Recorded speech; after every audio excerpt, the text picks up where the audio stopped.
I'm Kwame Alexander, and this is a podcast inspired by a memoir that I wrote. Not a traditional memoir, y'all, but a collection of snapshots of a man remembering all the ways he's loved and wanting to share everything he's learned about love, which it turns out is not a lot, with his two daughters. This podcast is a poet grappling with love and longing and loss, with questions he's been too afraid to answer. No more sickness. So I've asked some fathers and sons and friends to help me to share their stories. And as we bring our first season to a close, I knew there was only one person I wanted to wrap things up with. Someone who has come up in every single conversation on this show and in every conversation about the memoir behind it. A memoir I thought I was writing as a father, but it turns out I was writing more as a son. So today's guest is my own father, Dr. E. Curtis Alexander, who is a book publisher, an author, a historical preservation society founder, a pastor, a marriage counselor, a college professor, and he has a cosmetology degree, y'all. He told me he wanted to have something to fall back on in case none of the other stuff worked out. As you might imagine, having your own father on the other end of a mic is an entirely different experience. It can be harrowing or hopeful. But I'll let you be the judge of that. So let's get it.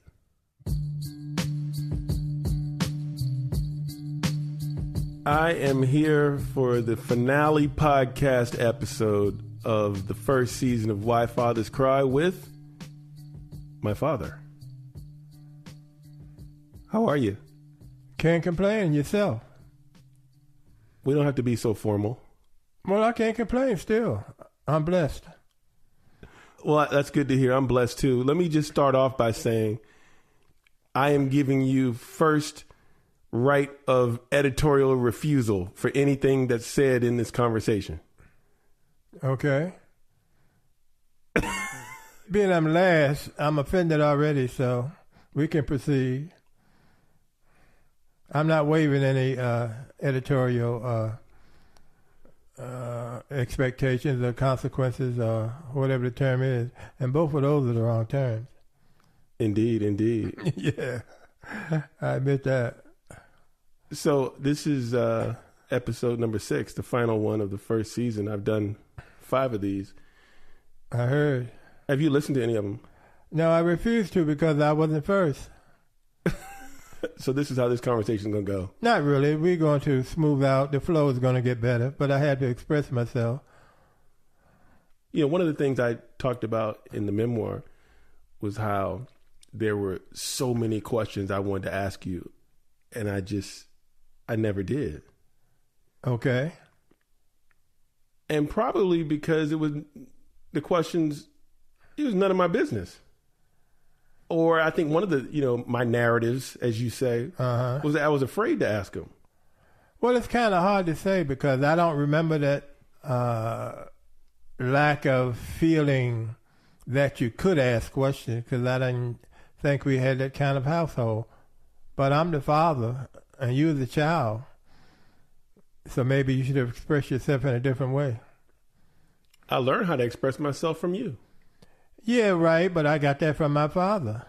So you learned from me, from your grandfather. That's a family characteristic. So when you put that in the memoir, I couldn't have been honestly offended because that's another generation of Alexanders. Well, one of the things, I've talked about a lot is that I never, as a child, as a young adult, heard you say, I love you. Right. And I wonder what your recollection is of that. And secondly, what's your recollection of your parents saying that to you? I never thought about it. It wasn't a need that I had because we were forced to eat 3 meals a day, meaning that dinner time, my mother called me in from the playground playing basketball to eat dinner. it was a requirement that we all ate dinner as a family together. Okay. If Daddy was at the table and the children weren't in place, that wasn't a good time. So I never knew a bad time because everybody knew what the requirements were. We ate family together at one time. It wasn't no coming in and out and all of that. And that was a way of life. So I knew no other way than to, when I got a little older, I felt I could resist a little bit when my mother actually came to the playground to say, it's time for dinner. She only had to say it one time. Matter of fact, when you got older, it was like, you didn't want your mother coming out telling you to come in, it's time to eat. Right. Because when I was 12 years old, I was 6 feet tall. So that was embarrassing if she did that. Yeah, no, but she didn't have to do that often because it wasn't necessary. And when you get older, or even during that time, I didn't have to get older to think about the fact that a lot of my friends that I was playing ball with, they didn't know whether they were going to have anything to eat at home when they got home. And they thought it was kind of strange. But I had no idea in terms of that. Because we were all from the same community. We were all playing ball together. And I was blessed beyond my comprehension or understanding where it became normalcy. Normalcy, like breathing. So this idea of what you're saying is that you didn't need to hear I love you because you saw it and felt it. It was just a normal thing. Love was action. Right. You know, my daddy came home every day. The only time I remember him being away from home is when he went to Knoxville, Tennessee, Rogers Memorial Baptist Church. They had a This Is Your Life, a Ralph Edwards TV series called This Is Your Life for my Uncle Lorenzo. Other than that, I don't ever remember my father not being at home after work at night.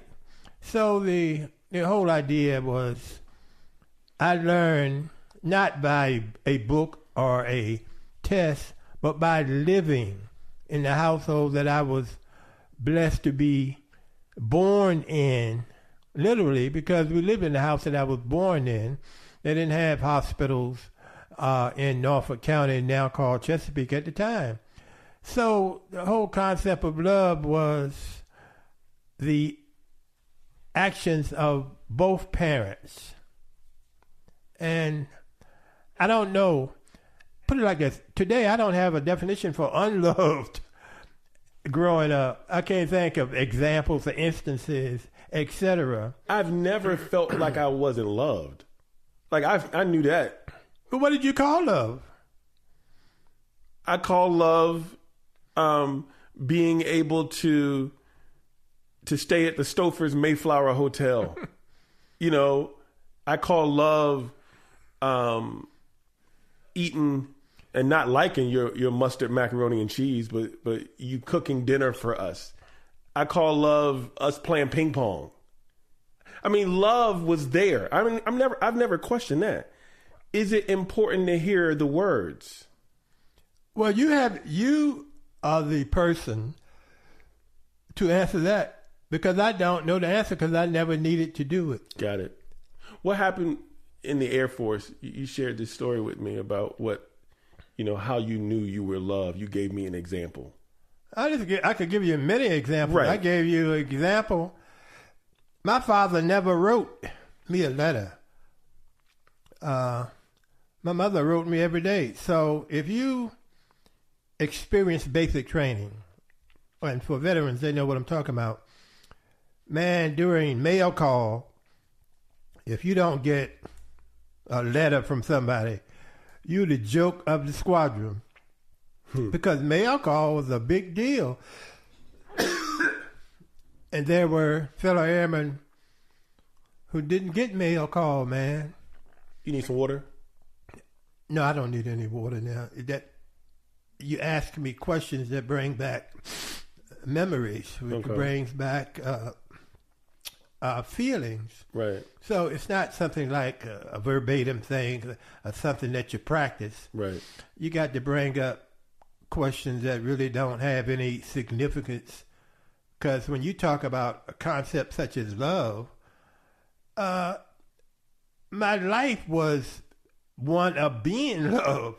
So to acquire academic credentials, those are kind of like questions that other people ask. I never have been asked that question. Got it. Okay. So it brings up a different kind of response for me other than giving you an erudite answer. Right. Talking about eros, agape, etc. Man, no. So your mother wrote you once a week, and your father bought the envelopes and the stamps. And took it to the mailbox.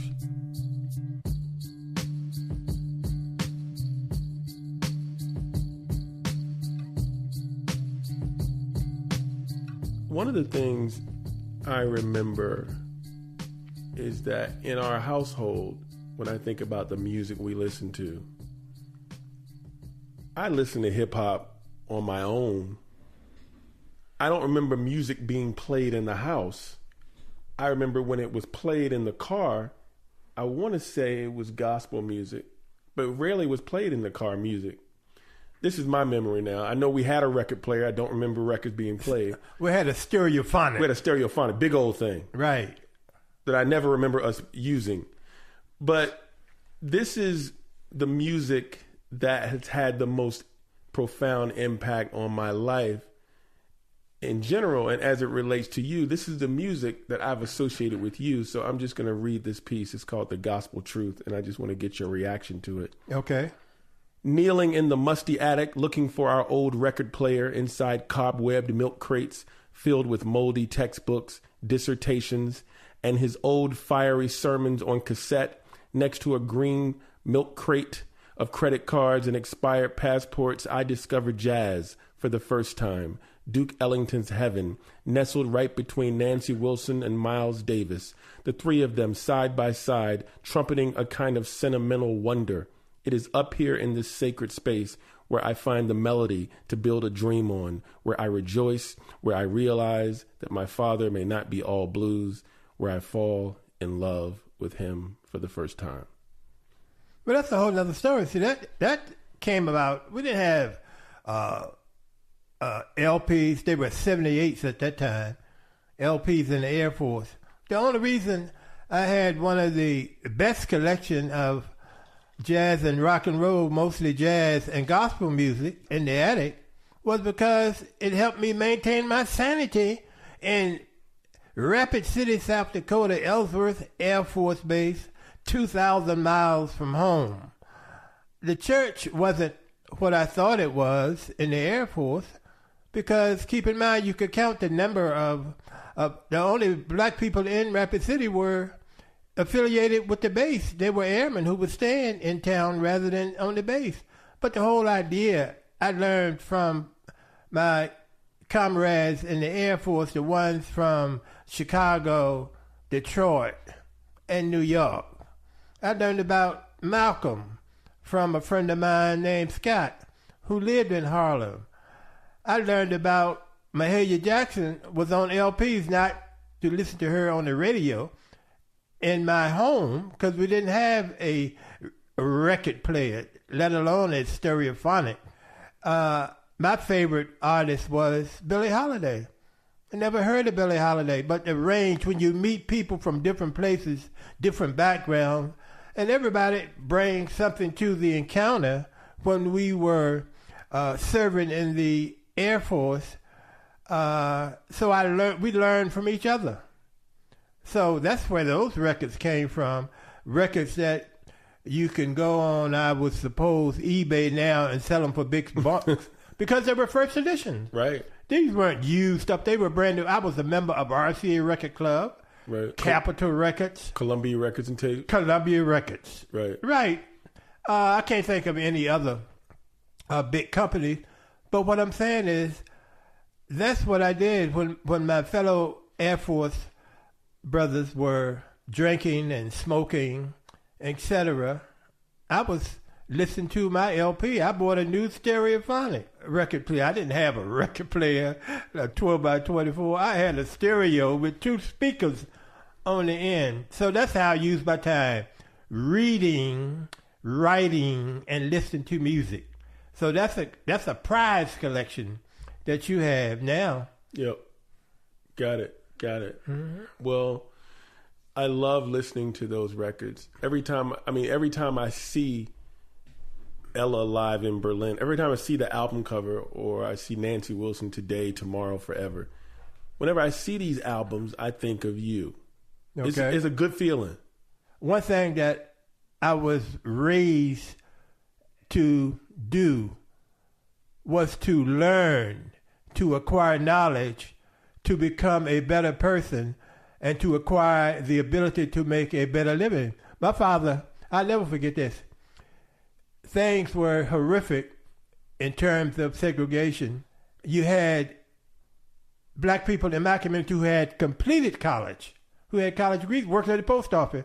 Well, the post office was the best job for a black person who had a degree, even though you didn't need a degree. The whole idea was, my father always told me, he said, son, work hard, study hard, do your best. One day things will change. Now that was a mythology. You're talking about what I heard rather than I love you. Right. Son, study hard, do your best, because one day things will change. So if you want to hear something I heard over and over rather than I love you, I guess my daddy felt that showing how he felt about us, there were 6 of us. Right. And not only built the house before we were born, so I never knew what a landlord was. Majority of the people in my community were renters. Majority of my friends knew what a landlord was, even though they didn't call him a landlord, because their parents were renters. Got it. So that's an example of... Okay. So let's talk about this, because you talked about acquiring knowledge and learning, and you talked about your vocabulary, and presumably one of the first ways that you did this was through reading. So what was your experience, your life like as a child, as a young adult with reading? Okay, first of all, I could read first grade books before I got into first grade. Dictionaries, encyclopedia, I believe it was Americana or something like that. So the sellers came through the community selling Jet magazines, Pittsburgh Courier, Afro-American, the journeyman guide was based in Norfolk, and encyclopedias. And later on, when President Kennedy died, pictures of John Kennedy, President John Kennedy. Mm-hmm. So the whole idea was reading. So my question then is, I have called it, I mean, it's not an obsession, but it felt like that as a child, that books were everything. Books mattered the most. They were the most important thing in our lives. And I've shared the story that illustrates it about the car accident on the New Jersey Turnpike. And you may remember it differently, but I remember you telling me to get out and pick up all the books that were on the turnpike. I don't have to tell you to get out. It was the only way you were going to pick up the books that had spilled from the trunk. Right. The car had turned over twice. But when I look back over it, or even at the time, we had been blessed. The car turned over twice. Right. No, all of the myriad of cars coming behind us on the turnpike before exit 6, nobody ran into us. The whole idea was books were a part of our business. We were having a book fair called the Harlem African Heritage Book Fair. African Heritage Book Expo. Book Expo, thank you. In Harlem at Harriet Tubman School, 126th and 7th Avenue. And that's what we were on a mission to do business, and we did it every year for 10 years. And the whole idea was everybody was all right. We were blessed in terms of that. Right. So the next thing to do was to get the items we were selling, books, to retrieve them, and the rest is history. My theory is that, and I want to get your commentary on this. My theory is that books, literature, are a major way that you love, or at least the way you love me. And a big proof of that, or evidence of that, is how I deem our relationship having changed or grown after the Newbery Medal. What are your thoughts? No, that was a big event, but it only grew because our commonalities had changed to another level. So that was kind of a normal progression in terms of the relationship. The Newbery had discovered what your mother and I knew all along. We didn't know how it was going to manifest itself, but your mother was a folklorist. She was a storyteller. And you thought everything she was saying was literally the gospel truth, and you just bought into it. You didn't have to be encouraged to love the word. You were born with the word, and you loved every moment of it. And your mother loved every moment of doing it.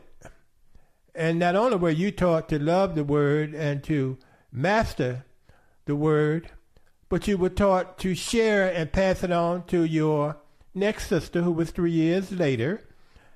And then you would pass it on again to your next sister, who was 3 years later. So as a consequence, not only did you learn to acquire the knowledge for yourself and to enjoy the moments, but you learned that you had a mission to share it with others. And you bought into it, as they say, hook, log, and hook, sinker. Line, and sinker. Hook, line, and sinker. Thank you. We will be right back. I love Fly Eyewear. I mean love. To the tune of 32 pairs and counting.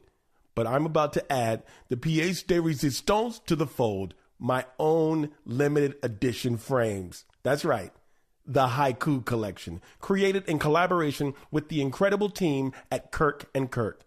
With over 100 years of history in the optical industry, the Kirk family continues to innovate and push the boundaries between fashion and eyewear. And this new line is at the forefront of Fly Eyewear. Flywear. Oh yeah. Handcrafted in Italy, each style comes beautifully packaged with an original haiku penned by, that's right, me. The Haiku Collection, coming in early December 2023.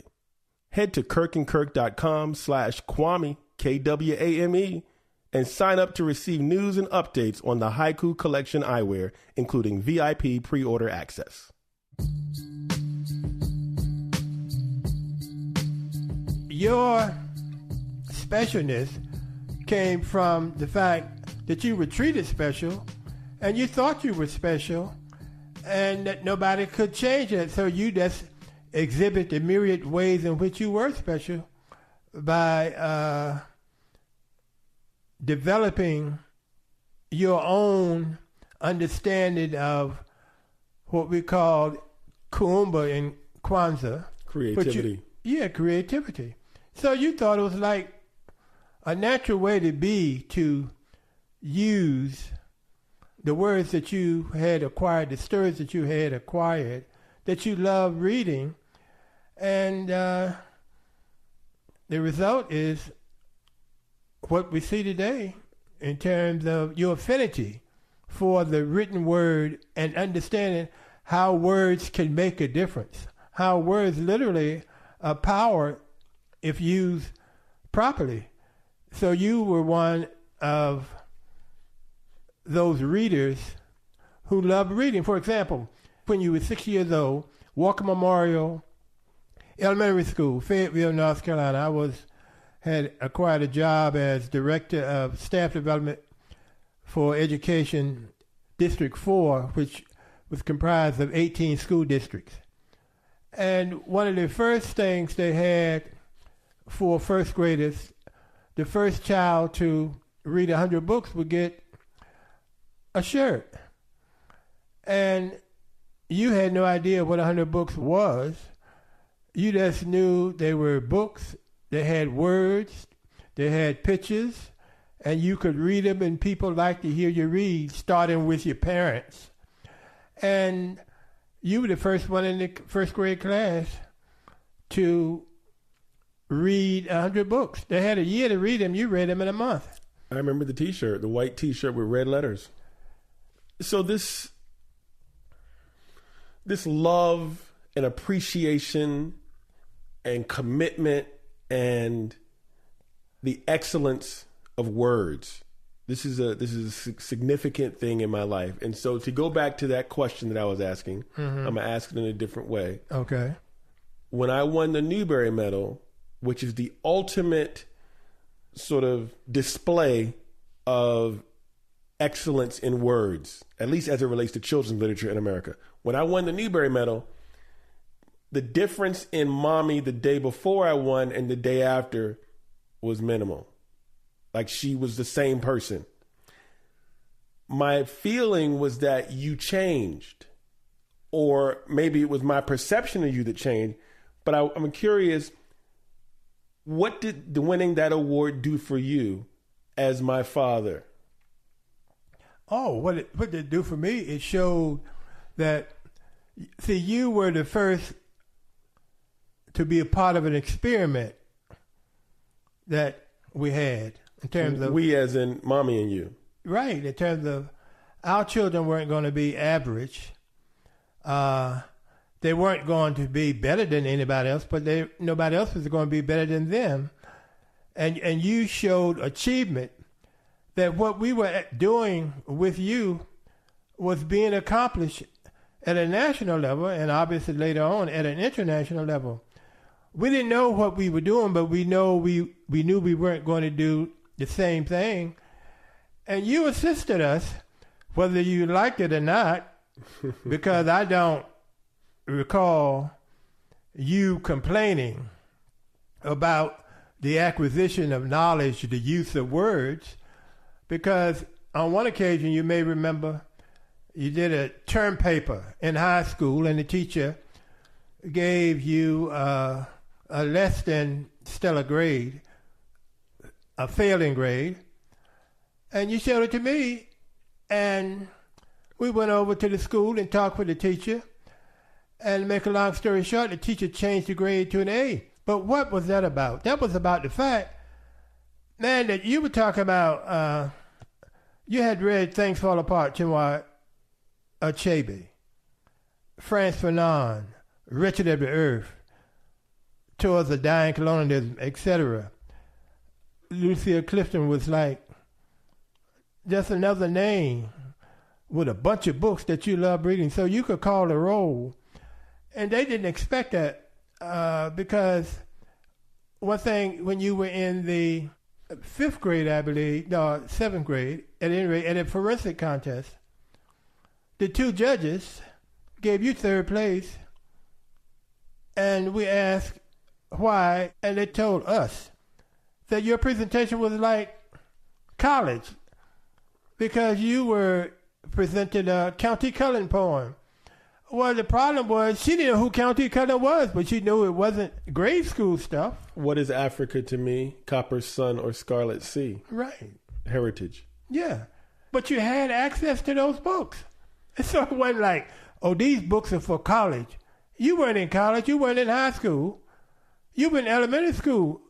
But so you didn't draw any lines as to what you could read or what you could not. Either you could read the books and have some understanding, or you couldn't. And you made those selections yourself. You had thousands of books, during that time, hundreds of children's books to choose from. And you made the selection. It's interesting that you used the word "I was an experiment" because, right, I get it. It makes sense. I mean, I like to say that I was sort of. You remember the movie The Manchurian Candidate? Heard about it. I was created to be exactly who I was. I was nurtured and developed, and there is no wondering how I got to this place. Okay. You follow me? Let me put it like this. You were raised to be thankful. THANKFUL.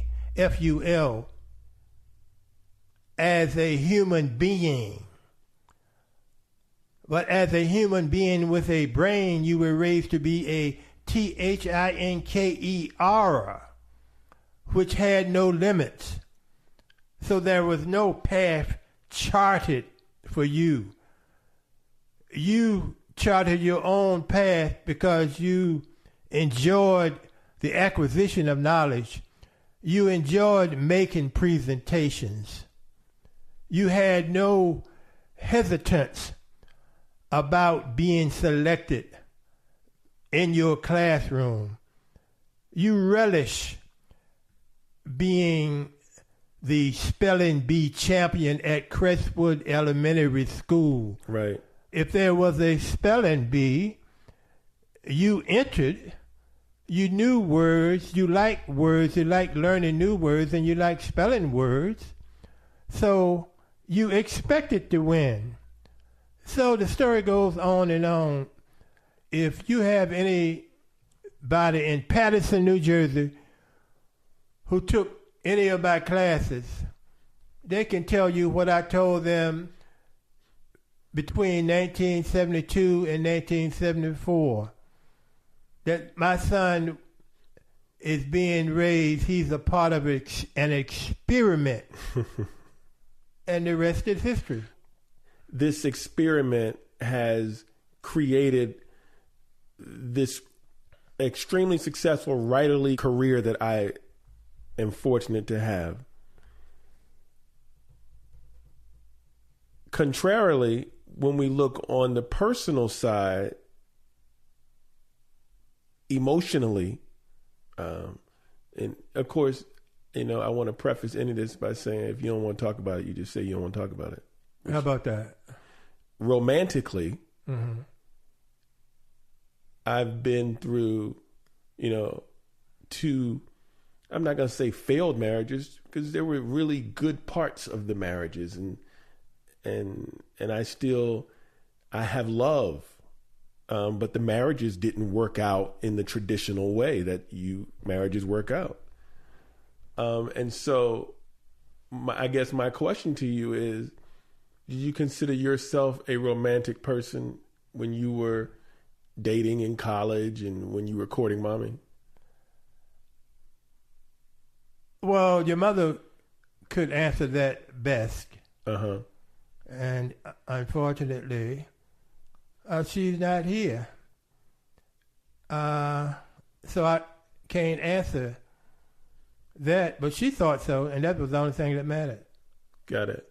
I don't recall y'all holding hands, but I was a child. What do I know? Here's the romantic thing that I remember, for whatever this is worth. Okay. You would go and get Mellow Yellow sodas on Saturday night so y'all could watch Saturday Night Live at 1316 President Street. And y'all would sit down together and watch Saturday Night Live. That's what I remember. Is that my truth? What's the real truth? It's part of a lot of different things. For example, she loved the water. So whether we be in St. Croix, Jamaica, Coney Island, I would go out in the water with her. Then she developed a mastery of water. Mm-hmm. And so after that, you wouldn't have seen me in the water with her. I would have been on the shore under an umbrella reading or writing. She would have been in the water. So you never saw us swim together either. Right. So that kind of thing. But I was there, and when I thought she no longer needed me, so it would be things like that. See, people remember bad times, but can you remember a time when there was something that you needed in growing up, whether it's a clothing or going somewhere or etc.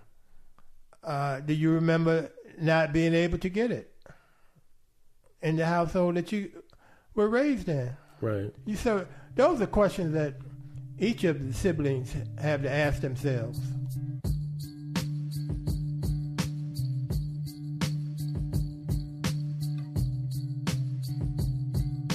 We're going to wrap this up. There are a few questions that I've never asked that I'm curious about.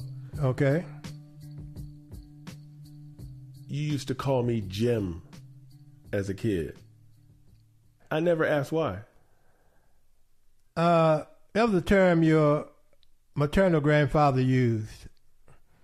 Who you talking about? Granddaddy Smith? Yeah, your maternal grandfather. Okay. And you give nicknames that are bigger than you to remind you of who and where you came from, because he showed a great deal of affection for you, because you were that kind of grandchild. Man, you were an affectionate. You learned how, because you listened. You were obstreperous in many ways, but you were a loving grandchild. You know, grandparents love loving grandchildren, and it was simple as that. You just turned 82? Going on 83 now, man. So you are aware, although you said I didn't tell you, that Nandi and I were estranged. I don't even like saying that word, but seeing as though we've gotten to a point where we're on a healing path now, you're aware that we were estranged for 3+ years, and you know that I've had my marital woes. As my father, what kind of advice do you have for me? Be positive. Make the best out of a bad situation. Mm-hmm. Do whatever you need to do authentically to make the person understand that this is a genuine effort. Reconciliation is the best. Or you can reconcile, but in a way of being positive. It may not be a literal reconciliation, but put the best face on it by being kind and being nice to people. And then the rest is on them. Make the bad taste a better taste. But the end result is still the same. But it's a good way to do separation, and it's a good way to do reconciliation. And if things are irreconcilable, they don't have to be horrific. Yep. In terms of how it's done. Got it. So actually you grow stronger. Don't listen to other people, listen to yourself. If you're a good person, you're going to make it work in a positive way. And if you're not, the person can say, I told you so. So don't be one of the I told you so people. Be one of the people, hey, look, this is me. Because you know how you were raised, and it's expected of you to keep the tradition going. Did you read the memoir? I read it twice. At first, I read it in Atlanta airport, 6-hour layover on a flight that you arranged. So you can imagine how I felt. But the whole idea, make use of the time you have rather than complain. Okay. What'd you think about it? I thought it was interesting. Interesting word choice. Okay. No, I'm supposed to be upset about some things. Right. But that's normal, people. I'm not a normal person. I can't get upset. If I if you were raised to be a thinker and a free thinker, why should I years later complain about your understanding of this or that? Because first of all, like one of your themes is not seeing us hold hands. We held hands from City Hall because didn't have enough money in Norfolk, Virginia, to Marshall Avenue, 2226 Marshall Avenue. If anybody knows Norfolk, that's about 6 miles or more. We held hands from City Hall after getting the license, didn't have enough money to take a bus. We held hands from City Hall to her house. Holding hands are things you do at periods in your life. So at some point, you have to do more than holding hands. They ain't going to pay no bill. Holding hands aren't going to achieve some things unless you're holding hands together to do something. And when you look back over your life, everything that your mother and I did or tried to do or accomplished, we did it together. So literally, we may not have been holding hands, but we were holding hands together to accomplish what we were able to do. So the whole idea of what you call holding hands, that changes over a period of time. Right. I guess for me, and maybe I'm just a idealist or a hopeless romantic. Well, I know I am. I want to be able to hold hands forever. I want to have both of them. I want to have both. I want to have the caring about each other, the looking out for each other, the vision, the dreaming together, and I want to have the romance. Yeah, but romance has different definitions, so that's you are entitled to that. You just have to find a partner who's in sync. Absolutely. Yeah. At her funeral, I remember feeling like, and I remember feeling like I didn't want to be there. Like I didn't want to have to deal. I didn't want her to have passed, and it was hard to be there. I remember feeling like maybe you didn't want to be there. And I thought that because of how you reacted or how you responded to Granddaddy's passing. And I remember you saying that you had your last interaction with him, and that's how you wanted that's how you were going to leave it. You can't compare that. You can't? Apples and oranges. I've never told you that because I've always thought about myself and my own response and reaction to Mommy's passing. Right. But I can't imagine what it's like to lose somebody you've been with for 50 years. You can only imagine when it happens. So I'm just, I'm sorry for your loss. I mean, how do you deal with it? What do you do? You don't have to be sorry for my loss because. But I am. I don't think that's necessary because on 2 occasions, Mother was 80. She had a birthday. I'm on my way to the International Book Fair, Black Radical and Third World Books. In London. So I said, Mother, we had a talk. She said, I'm looking down. She said, the old folk would say that Mother Earth is calling. I said, look, don't go anywhere till I get back. I got back on a Thursday. She was in the hospital. And she died on a Sunday. But think about the prayer I prayed. I prayed that if God wasn't going to heal her, not to let her suffer. Okay, that's a heck of a prayer for your mother. Your mother. My wife for 51 years and 53 days. Mm-hmm.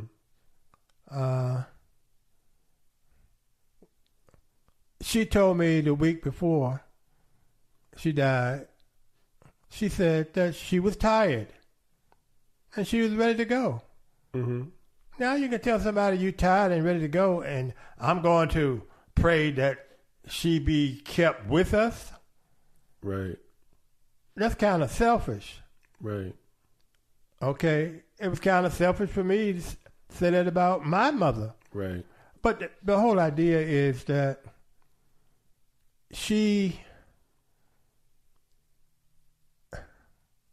I just felt that she was such a good person that she didn't deserve to suffer. And obviously God felt the same way because all the children were back at the time when it happened. And all of y'all is one of the most challenging weeks of your lives because y'all were in the hospital. But your mother was a warrior. She was a fighter. She didn't tell y'all what was going on during the last days. She didn't tell your aunt, Barbara or Ruth, but she told me. And so I think about the good times, and this is why it may sound strange for a lot of people. Her ashes and my ashes are going to be put in the same cemetery, different graves, of course, because that's the way I feel about it. Thank you for reading the book. And I'm supposed to say thank you for writing it. No, right? no. I was just going to say I'm sorry if I offended you in any way, or if there were some parts of it that, I should have let you read in advance, or because I've heard that from my siblings and right. They're your siblings. I'm your father. But most importantly, I'm grateful that you sat down to talk with me and share with me and let me ask the questions, and I'm just really appreciative. But I've been talking to you your whole life. Like when you left the car that your grandfather gave you on the campus of Virginia Tech. Why we got to talk about that? No, because I'm talking about you had like this is like we haven't been talking. Was I outraged? Did I physically fight you? You don't recall anything I said about when you told us about that? What I am suggesting is what I'm saying is love is shown in different ways. If you are man enough to leave the car on the campus that was given to you, make sure the next car you get, you buy it yourself. Thank you. I appreciate that. That's all I'm saying. And all I'm saying is you and I have had, at least from my vantage point, more authentic conversations in the past 6 months. Ever since we sat down at the museum in Nashville. Well, not Nashville. Where were we? Birmingham. Bryant Stevenson's museum. Bryant Stevenson. Right. So I'm just grateful for that and that you sat down to talk with me today. So I appreciate it. But I'm more appreciative of the fact that I didn't have to talk with you in a jailhouse before you get to jail or probation office and all of that. Talking to you, is helping me understand. I get to understand you a little bit more. I'm understanding myself a lot more. So just thank you, and I love you. Yeah, all of that's good. But put it like this. I never have... You can have your feelings and your thoughts. You can have the freedom. Go close to the mic. Brain. Come closer to the mic. Your brain. You can have... We want you to have that freedom. That's why a lot of crazy stuff you write. Crazy stuff I write? Yeah. But a lot of people like it. People like drama. And it depends on how you interpret drama. But the point is, you're trying to make a difference in the lives of young people. And it appears to be working at many different levels and many different parts of the world. And they are speaking back to you. So when I say we, I'm talking about your mother and I. We never told you all of what we thought about what you and the Newberry was just And icing on the cake, when I taught children's literature at the college level, I taught about the Newbery, the Laura Ingalls Awards, and all the other awards, because children's literature was one of my specialties. And for you to get it at that age, talking about a sport that I love, and talking about family. Hey, man, you've done a lot of wrong, but the wrong didn't hurt anybody but yourself. It hurt us, but we didn't moan and groan. We gave you the kind of support. I'm not going to say love, because that's what you want to hear, but not today, because if we haven't done it in 55 years, keep dreaming, keep writing, keep being yourself.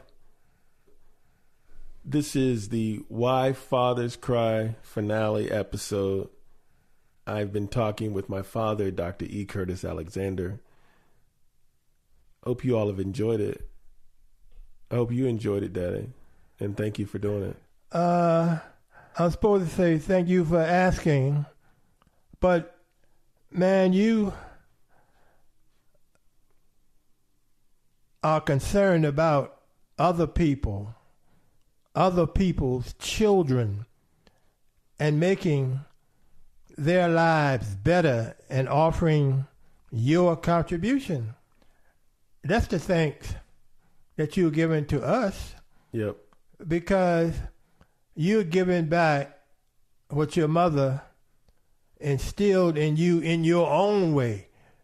You're not a robot, an imitation of somebody else. You are yourself, and we are proud of it. This is the love, y'all. I'm Kwame Alexander. Thank y'all for tuning in to the Why Fathers Cry podcast. Have a great one.